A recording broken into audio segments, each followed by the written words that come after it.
Oui, monsieur le maire, je suis très content de constater que Jean-Yves Sécheresse a retrouvé son calme.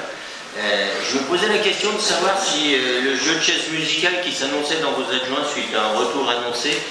ne le mettait pas dans cet état, et s'il ne se sentait pas un petit peu visé, ce qui l'obligeait à marquer son territoire. Nous l'avons bien noté. Je pense que je vais un petit peu l'énerver, monsieur le maire, de nouveau, puisque l'intervention que je vais faire concerne bien les installations classées, mais d'une manière générale et pas seulement celle dont Jean-Yves Sécheresse vient de nous parler en détail. Nous avons très fréquemment abordé un sujet à la métropole, il le fut encore lundi dernier,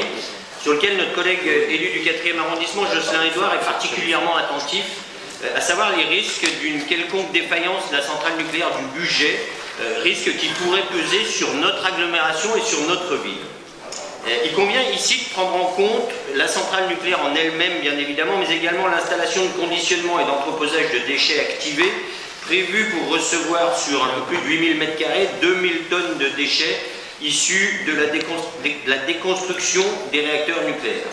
À ce titre, le fait que la ville de Lyon, tout comme la métropole, ne soit pas associée aux travaux de la commission locale d'information de la centrale du budget ne peut que nous interpeller, alors même que c'est le cas de la ville de Genève, pourtant largement moins exposée que le bassin lyonnais.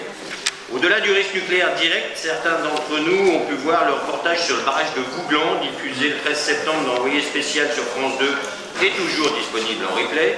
L'hypothèse d'une rupture brutale aurait des conséquences tant directes pour notre ville qu'indirectes en impactant les installations nucléaires du budget et ne doit donc nous laisser indifférents. Aussi, monsieur le maire, il me semblerait judicieux, d'une part, que notre ville demande à intégrer la commission locale d'information de la centrale du budget, ou tout au moins s'associe à la demande que le président de la métropole s'est engagé à renouveler, et d'autre part, que vous puissiez nous indiquer les démarches que vous avez sans doute engagées pour, primo, évaluer au mieux les risques, et deuxio, s'assurer de leur prise en compte à tous les niveaux. Je vous remercie.